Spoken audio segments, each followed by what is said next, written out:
नियतिकृत नियम रहितां ह्लादैकमयीं अनन्य परतंत्रां नवरस रुचिरां निर्मितिम् आदधति भारती कवेर्जयति।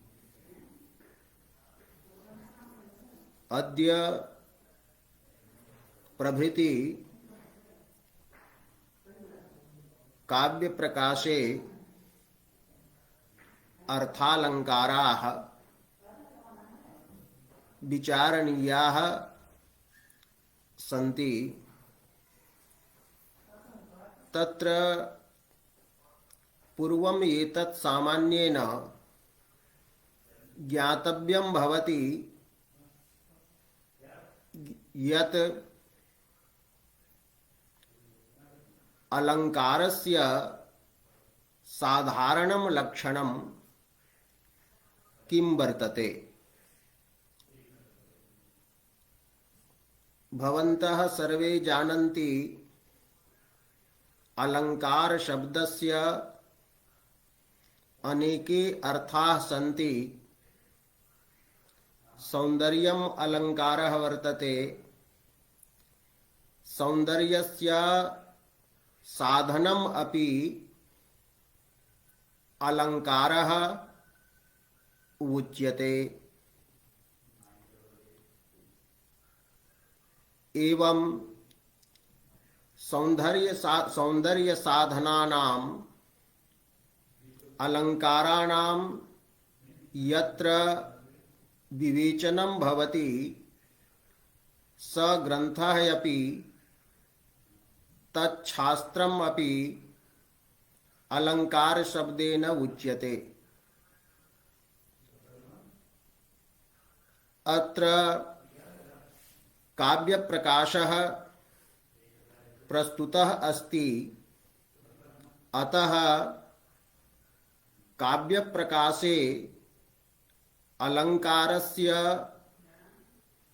किं सामान्यं स्वरूपं निरूपितं तत् ज्ञातव्यं भवति। अलंकारस्य सामान्यं स्वरूपम् अष्टमे उल्लासे उक्तं वर्तते। काव्य प्रकाशकृता काव्यलक्षणे अनलंकृति पुनः क्वापि इत्यत्र अलंकृति शब्दः प्रयुक्तः। सोलंकृति शब्दः सौंदर्य साधन परः वर्तते, अनुप्रासोपमादि परः वर्तते। काव्य प्रकाशकार मते सौंदर्य साधनम करण साधनम एव अलंकार पदम अलंकृति पदम वा स्वीकृतम अस्ति। तदेव आश्रित्य अष्टमे उल्लासे अलंकारस्य साधारणं स्वरूपम् उक्तम्। तत्प्रतिपादिका कारिका एषा वर्तते। उपकुर्वन्ति तं सन्तं येङ्गद्वारेण जातुचित हारादिवदलंकाराः तेनुप्रासो पमादयः।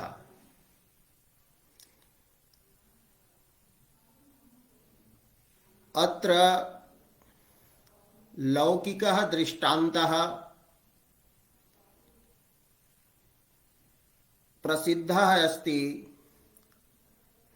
अस्माकं शरीरं वर्तते, शरीरे करे ग्रीवायाम वा कंकन हारादयः ये धार्यन्ते ते अलंकार शब्देन कथ्यन्ते लोके। ते कंकणादयः किं कुर्वन्ति यस्मिन् अंगे ते धार्यन्ते तत् अंगम एते अलंकुर्वन्ति। कंकणेन करस्य शोभा भवति। करस्य शोभायां सत्यां करद्वारा आत्मा अपि अलंकृतः भवति। अहम कंकणधारी अस्मि, महर्घं कंकणम अहम बिभर्मि इति बोधः भवति। आत्मनि उत्कर्षः सिद्ध्यति। लोके कंकणादयः शरीरद्वारा आत्मानं उपकुर्वन्ति। स एव कंकणः यदि करे न ध्रियते सूत्रेण बद्ध्वा ग्रीवायां यदि धार्यते तदा स कंकणः। अलंकारस्तु उच्यते किंतु स न आत्मानं अलंकरोति न ग्रीवारूपम अंगम अलंकरोति। आत्मानं एव वस्तुतः स्वम एव अलंकरोति। स्ववैचित्र्ये एव तस्य पर्यवसानं भवति। कश्चित् पश्यति यत् रमणीयं कंकणम् अस्य ग्रीवायां सूत्रेण बद्धं वर्तते।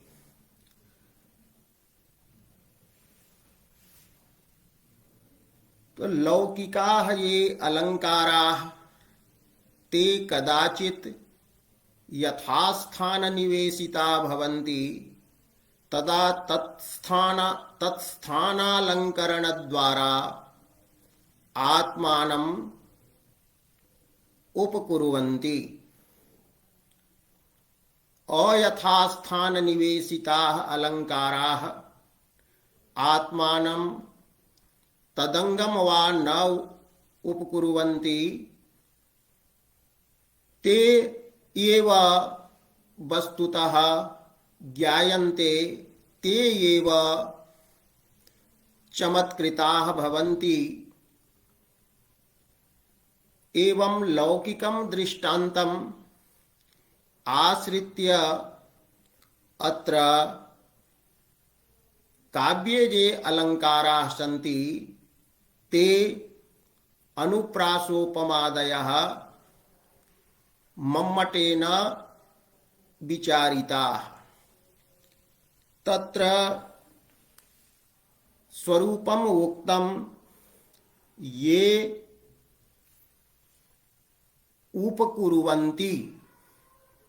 कम उपकुर्वन्ति? तम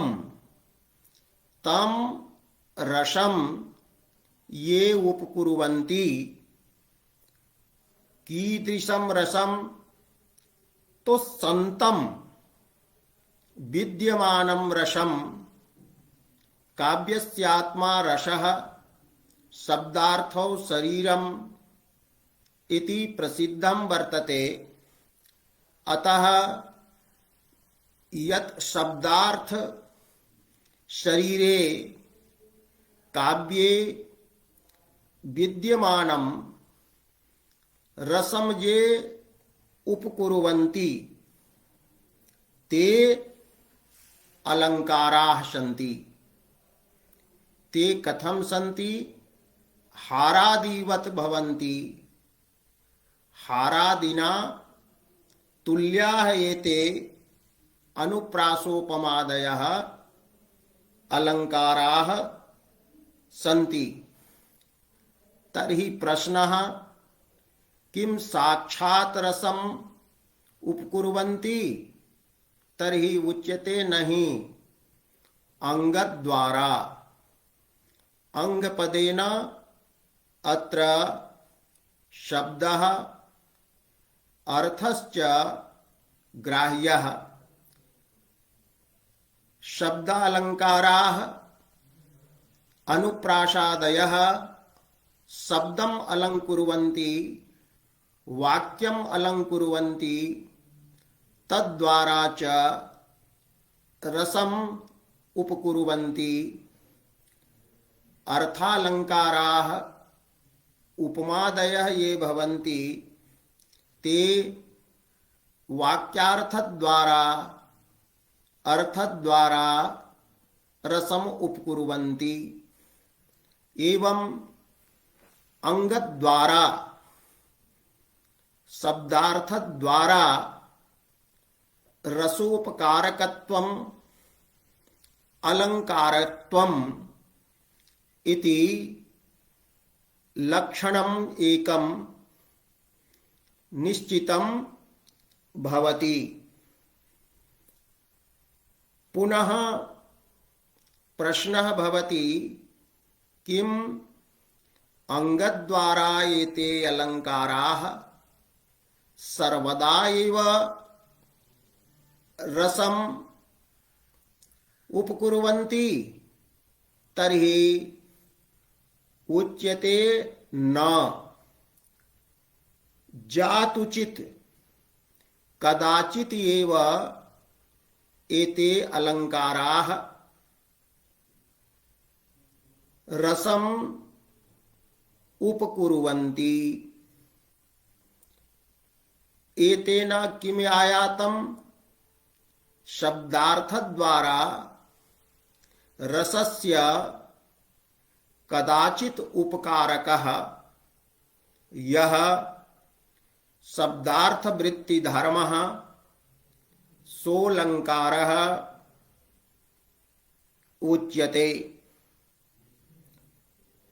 तो ये संतं तं रसम् अंगद्वारेण शब्दार्थद्वारा कदाचिदेव हारादिवत् उपकुर्वन्ति, ते अनुप्रासोपमादयः अलङ्काराः सन्ति। ते अनुप्रासोपमादयः अलङ्कार शब्देन अत्र व्यपदिश्यन्ते। अस्य अलङ्कार सामान्य लक्षणस्य प्रतिपादिका या कारिका वर्तते, तस्याः वृत्तौ मम्मटेन लिख्यते, ये वाच्यवाचक लक्षणांगातिशयमुखेन, वाचकः शब्दः, वाच्यः अर्थः। तो वाचक वाच्यौ लक्षणं स्वरूपं यस्य तत् यत् वर्तते अंगम। तो वाचक वाच्य लक्षणं यत् वर्तते अंगम,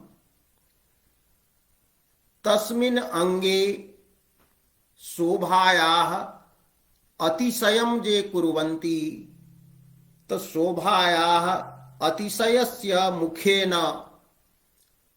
शब्दार्थ शोभा जनन द्वारा तम इत्यनेन रसः विवक्षितः। सोऽपि रसः यत्र वर्तते अंगीरसः मुख्यः रसः, अतः तम इति पदेन विवक्षितम् विविनक्ति मम्मटः मुख्यम रसम और तत्रापि संभविनम विद्यमानम उपकुर्वन्ति ते कंठाद्यंगानाम उत्कर्षाधानद्वारेण शरीरिणः अपि उपकारकाः हारादयः इव अलंकाराः। पुनः अग्रे उच्यते काव्ये कदाचित् एवं भवति यत्र रसः न भवति आत्मा एव न भवति तत्रापि अनुप्रासोपमादयः दृश्यन्ते तर्हि तत्र कस्य अलंकाराः ते भवन्ति। मम्मटः काव्यस्य त्रीन् भेदान् स्वीचकार। तत्र चित्रकाव्यं यत् वर्तते तत्र रसः न भवति, रसादयः न भवन्ति। तत्र कथंचित् रसादयः यद्यपि प्रतीयन्ते किन्तु तत्र कवेः रसादौ विवक्षा नास्ति। रसादि विवक्षा विरहे सति यह अलंकार निबंधः वर्तते स चित्रम उच्यते। तो यत्र रसः विवक्षितः नास्ति स्वच्छंदोच्छल दच्छ कच्छ कुहरच्छाते तराम्बुच्छटा इत्यादि पद्यम यदा सहृदयेन आस्वाद्यते तत्र अनुप्रासः एव आस्वाद्यते। अनुप्रासे एव चमत्कृतिः विश्राम्यति। अतः तत्र अनुप्रासः यह वर्तते स स्ववैचित्र्ये एव पर्यवसितः भवति। अन्यम अलंकरणीयम कमपि रसम नालंकरोति तत्र ही रसस्य अभावः भवति। एवमेव विनिर्गतं मानदमात्ममन्दिरात् इत्यादौ अपि उत्प्रेक्षाया वर्तते सा एव चर्वणायाः प्राधान्येन विषयः भवति। उत्प्रेक्षायाः प्राधान्यं भवति। अतः उक्तं यत्र नास्ति रसः तत्र उक्ति वैचित्र्य मात्र पर्यवसायिनः भवन्ति।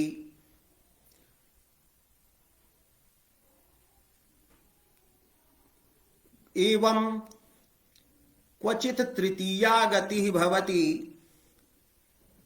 ते अलंकाराः जे अनुप्रासोपमादयः विद्यमानम् अपि रसं क्वचित् न उपकुर्वन्ति। क्वचित् तु सन्तम् अपि रसं न उत्कुर्वन्ति ते उपकुर्वन्ति। अनुप्रासादयः अलंकाराः यथा लोके दृश्यते कि कंकणादि रूपः अलंकारः क्वचित् सन्नपि उपकारकः न भवति। यदि अयथास्थान स्थितः भवति मेखला मध्य प्रदेशे बध्यते कटि प्रदेशे बध्यते सा एव मेखला यदि कंठे बध्यते तदा सा मेखला विद्यमानम् अपि शरीरे आत्मानं नालंकरोति। तो कंठे मेखलया नितंब फल के तारेण हारेण वा इत्यादि प्रतिपादितं वर्तते। अतः क्वचित् सन्तम् अपि रसं नोपकुर्वन्ति। यथा कठिन वर्णानाम् अनुप्रासः कठोर वर्णानाम् अनुप्रासः यदि श्रृंगारे भवति तदा असौ श्रृंगारं नोपकरोति। एतस्य उदाहरणं प्रत्तं वर्तते अष्टमे उल्लासे इति विदन्ति एव विद्यार्थिनः। चित्ते विहट्ठदि न टुट्टदि सा गुणेन्सुं सिज्जासु लोट्टदि विसट्ठदि दिम्मुहेसुं बोल्लम्मि बट्टदि पवट्टदि कब्बबन्धे झाणे न टुट्टदि चिरं तरुणी तरट्टी। अत्र ट ट इति श्रृंगाररसः वर्तते तो अलंकारः यः वर्तते स केवलं वाचकम् एव शब्दम् एव अलंकरोति, सोक्तौ एव विश्राम्यति। अनुप्रासः अत्र विद्यमानमपि रसं नोपकरोति। एवमेव अर्थालंकारोऽपि भवति। यथा दत्तं वर्तते सायंकालः वर्तते, सूर्यः अस्तं गतः, कमलानि संकुचितानि, दैन्यं दशां दीनां दशाम् अनुभवन्ति, भ्रमराः क्रन्दन्ति। सारसहजः पक्षी वर्तते, स स्वदयितया रमते, किन्तु चक्रवाकः यः वर्तते स वियुक्तः अस्ति। भगवतः रामस्य शापेन रात्रौ चक्रवाकमिथुनं वियुक्तं भवति इति प्रसिद्धिः अस्ति। अतः चक्रवाकः पश्यति एष सारसः स्वदयितया रमते। अतः तस्य विरहः विजृम्भते। स भक्षणार्थं विसलतां मृणालबल्लिं कंठे स्थापितवान्, किन्तु तां मृणालबल्लिं असौ न भक्षयितुं प्रभवति, नापि त्यक्तुं प्रभवति। सा तिर्यक्भूता मृणालबल्ली कंठे एव स्थापिता वर्तते मुखे। अत्र उपमा दत्ता वर्तते। मन्ये चक्रवाकः विचारयति यत् एतादृशे विरहोद्दीपके समये मम प्राणाः बहिः न गच्छन्तु, अतः एषा विषबल्ली मया कंठे स्थापनीया, अर्गला इव स्थापनीया। यथा अर्गलायां दत्तायां प्रकोष्ठान्तः वर्तमानः कश्चन बहिः निःसर्तुं न प्रभवति, तथैव चक्राहवेन वियोगिना विसलता नास्वादिता नोज्झिता, कंठे केवलमर्गलेव निहिता जीवस्य निर्गच्छतः। अत्र विसलतायाः सादृश्यम् अर्गलया वर्णितम्, अतः उपमालंकारः वर्तते। किंतु अर्गलया या विसलतायाः उपमा दत्ता सा प्रकृतं विप्रलम्भं श्रृंगारं नोपकरोति। यदि वस्तुतः अनुरागी भवति तर्हि अनुरागिना प्रियायाः दुःखं विलोक्य प्राणाः एव त्यक्तव्याः भवन्ति, न तु प्राणाः रक्षणीयाः। अतः अर्गला सदृश्याः विसलतायाः कंठे स्थापनेन अत्र विप्रलम्भस्य अपकर्षः एव भवति। स्वप्राणरक्षणे अत्र स्नेहे अनुरागे न्यूनता प्रतीयते।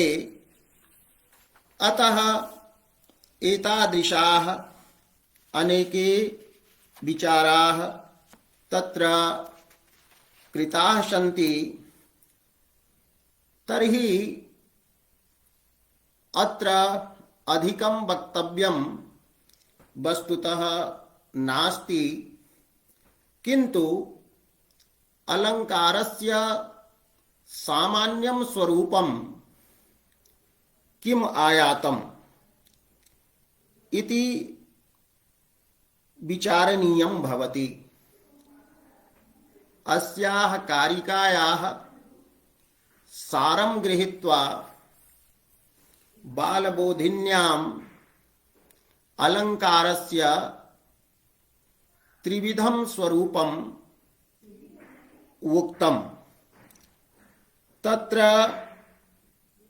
प्रथमं स्वरूपम् आगच्छति रसोपकारकत्वे सति तदवृत्तित्वम्, अर्थात यह धर्मः रसम उपकरोति किंतु रसे साक्षात् न तिष्ठति, यह शब्दार्थयोः वर्तते। तो यह रसस्य उपकारकः रसे साक्षात् अवर्तमानः धर्मः सोऽलंकारः इति प्रथमं लक्षणं पर्यवसन्नं भवति। एवं द्वितीयं भवति रसोपकारकत्वे सति रसा नियत वृत्तिकत्वं, रसा नियत स्थितिकत्वं, कि यह धर्मः रसम शब्दार्थ द्वारा उपकरोति किंतु रसेन सह यस्य स्थितिः नियता नास्ति। रसस्य सत्तया यस्य सत्ता कदाचन व्यभिचरिता भवति। यथा स्वच्छंदोच्छल कच्छ दक्ष कच्छ इत्यादौ विनिर्गतं मानदमात्ममन्दिरात् इत्यादौ अत्रैव चित्ते इत्यादौ एवं वक्तुं शक्यते। तो रससत्तया यस्य सत्ता व्यभिचरिता भवति, अर्थात यत्र रसो न भवति तत्रापि यह तिष्ठति इति द्वितीयं स्वरूपं तस्य आगच्छति तृतीयं स्वरूपं तस्य आगच्छति अनियमेन रसोपकारकत्वम्। अलंकारः कदाचित् रसम् उपकरोति कदाचित् रसं नोपकरोति, यथा अत्रैव चित्ते विहट्ठति इत्यादौ नोपकरोति। तो अनियमेन रसोपकारकत्वम् इति अलंकारस्य तृतीयं वैशिष्ट्यं सिद्ध्यति। एवं संक्षिप्य साधारण रूपेण सरल रूपेण वयं वक्तुं शक्नुमः यत् यः धर्मः शब्दे अर्थे च तिष्ठति, शब्दार्थ द्वारा कदाचित् रसम उपकरोति, रसस्य अभावेपि यह शब्दार्थयोः तिष्ठति, स धर्मः अलंकारः कथ्यते। स धर्मः अनुप्रासादिः अस्ति। शब्दगतः धर्मः अनुप्रासादिः वर्तते।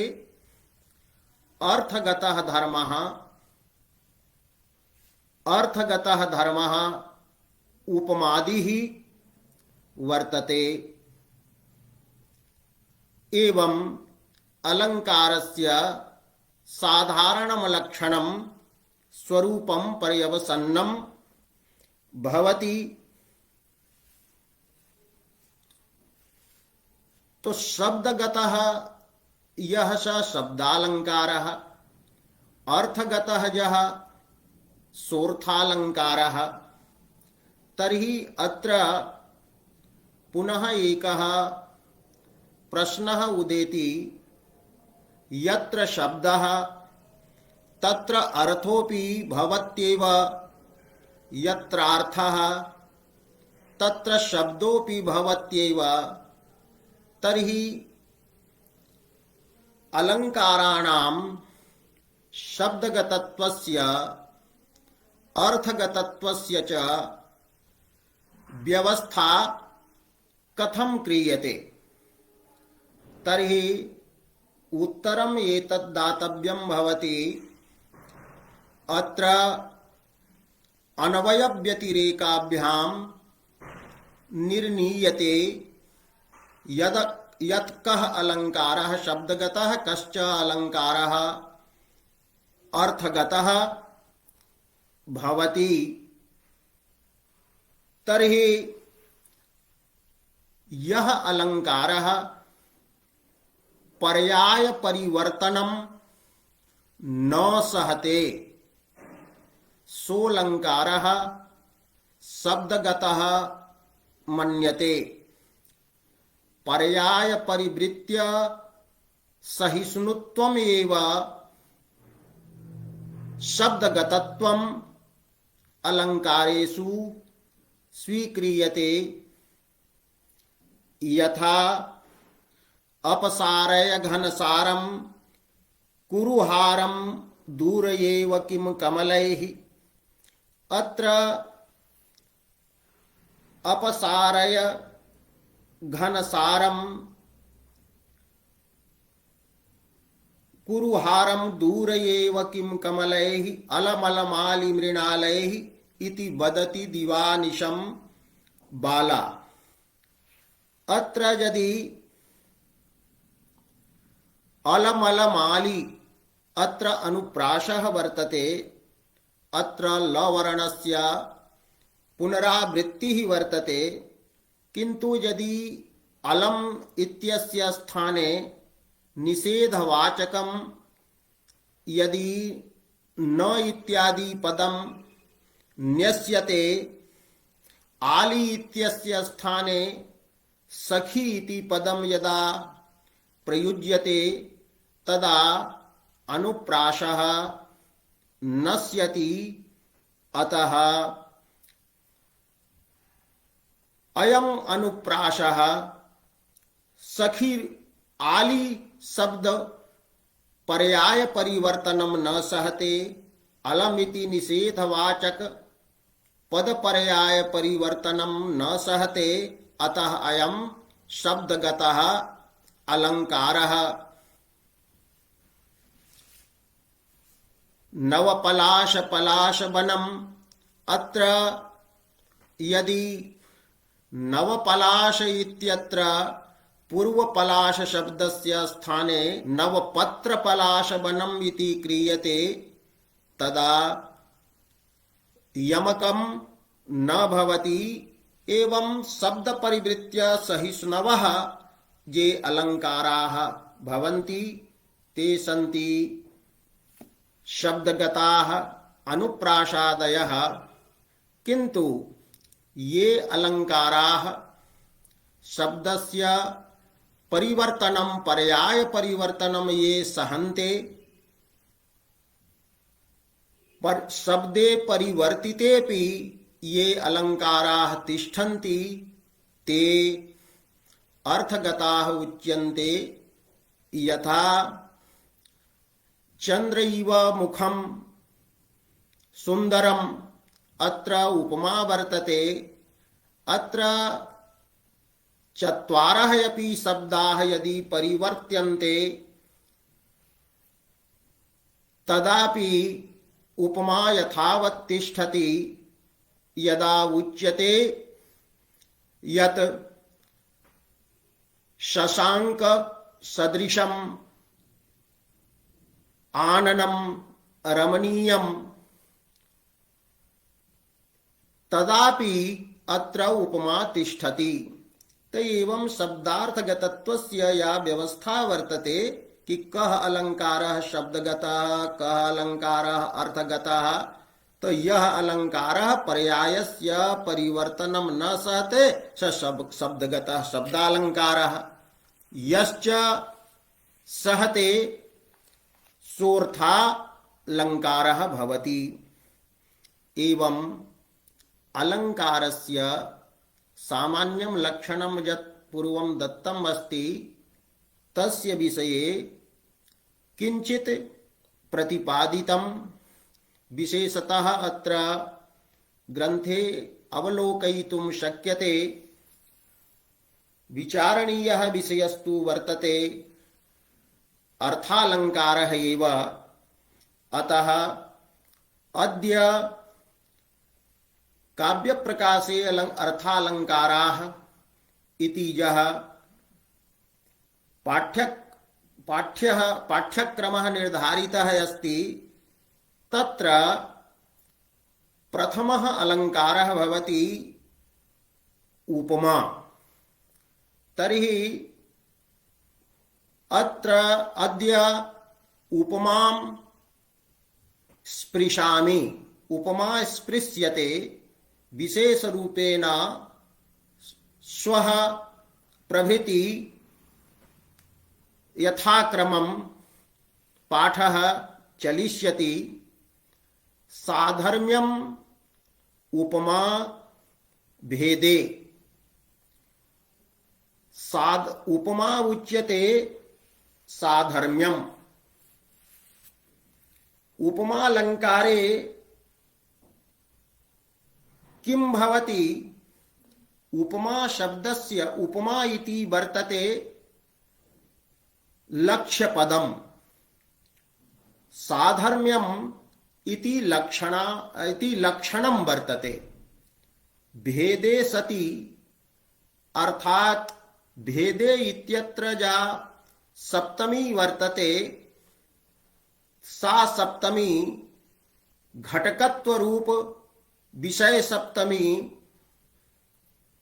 यदि ग्राह्या तदा अर्थः भवति भेद घटितं साधर्म्यम् उपमा अस्ति।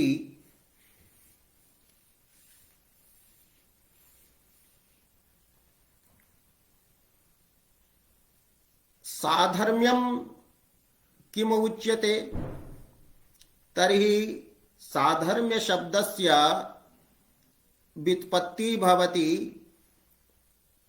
समानः धर्मः ययोः तौ सधर्माणौ। अत्र समान शब्दस्य सभावः छन्दस्यपमूर्ध इत्यादि सूत्रस्य योग विभागेन समानस्य इति योग विभागेन सभावः।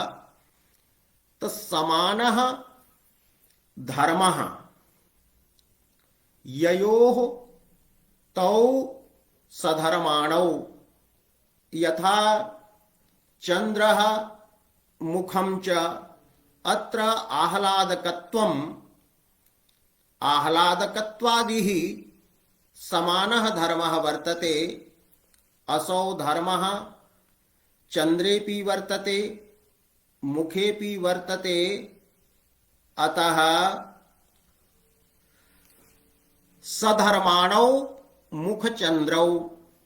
तो सधर्माणौ तयोः सधर्मणोः भावः अत्र स्यै प्रत्ययः तर्हि साधर्म्यम् इति सिद्ध्यति।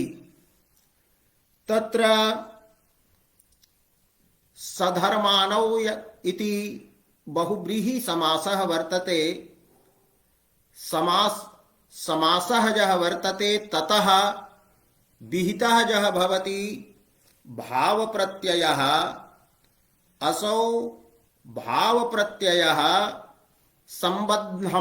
संबंधम अभिधत्ते कृत्तद्धित समासेभ्यः संबंधाभिधानं भावप्रत्ययेन। तर्हि साधर्म्य शब्दस्य अर्थः जातः समान धर्म संबंधः। समान धर्म संबंधः अत्र उपमा उच्यते। समान धर्म संबंधः उपमा। साधर्म्य पदार्थम आश्रित्य बालबोधिन्यां महान् कलकलः कृतः। साधर्म्यं भिन्नं भवति सादृश्यं भिन्नं भवति इति कलकलः कृतः, किन्तु सकलकलः अपाकृतः। वस्तुतः साधर्म्य शब्दः सादृश्य शब्दश्च एकार्थकः एव वर्तते। साधर्म्य सादृश्य शब्दयोः अर्थः भिन्नः नास्ति, किन्तु कथम अर्थः भिन्नः स्वीकृतः इति विषये ज्ञातव्यं भवति। समानः धर्मः वर्तते आह्लादकत्वम्। आह्लादकत्वस्य संबंधः अस्ति चंद्रेऽपि मुखेऽपि। जानन्ति भवन्तः यत् संबंधः यः भवति तत्र एकः प्रतियोगी भवति एकः अनुयोगी भवति। प्रतियोगी कः तर्हि अतिसंक्षेपेण वक्तुं शक्नुमः। विशेषणं भवति प्रतियोगी, विशेष्यः भवति अनुयोगी। आह्लादकत्वं वर्तते धर्मः। तर्हि आह्लादकत्वं चंद्रे मुखे तिष्ठति। तो चंद्रः मुखं च अनुयोगिनो स्तः। धर्मः वर्तते विशेषणं, स वर्तते प्रतियोगी। तदा किं भवति? आह्लादकत्वरूप समान धर्म प्रतियोगिकः उपमानोपमेयो भयानुयोगिकः यः संबंधः स उच्यते साधर्म्यम् इति प्रतिपादितम् पूर्वं बालबोधिन्याम्। अर्थात समान धर्मस्य उपमेयेन उपमानेन च यः संबंधः वर्तते तस्य संबंधस्य नाम अस्ति साधर्म्यम्। तो समान धर्म संबंधः वर्तते साधर्म्यम्, सा एवास्ति उपमा इति पूर्वम उक्तम्। सादृश्यम किं वर्तते?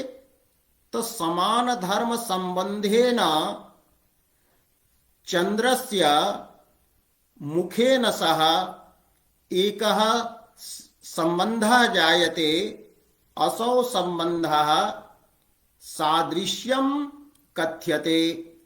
तो सादृश्य रूप यह संबंधः तस्य प्रतियोगी उपमानं भवति चंद्रः भवति, अनुयोगी भवति उपमेयं मुखादि। तर्हि उपमान प्रतियोगिकम् उपमेयानुयोगिकं सादृश्यं भवति। अर्थात यह संबंधः उपमान प्रतियोगिकः उपमेयानुयोगिकः असौ संबंधः सादृश्यम्। एवं अत्र ज्ञातुं शक्यते समान धर्मस्य चंद्रेण माने उपमानेन उपमेयेन च यः संबंधः स साधर्म्यम् एवं च चंद्रस्य मुखेन सह यः संबंधः तत् वर्तते सादृश्यम्।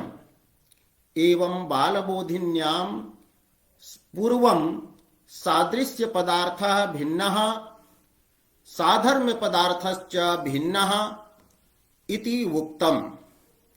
किन्तु अयम् अर्थः समीचीनः नास्ति। अग्रे ये स्वाध्यायरताः सन्ति ते विदन्ति पठन्ति एव अग्रे टिप्पण्याम्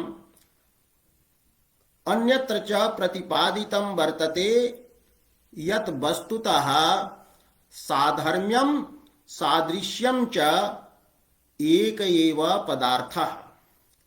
जह उच्यते समान धर्मस्य उपमानोपमेयाभ्याम संबंधः स संबंधः साधर्म्यं कथम्?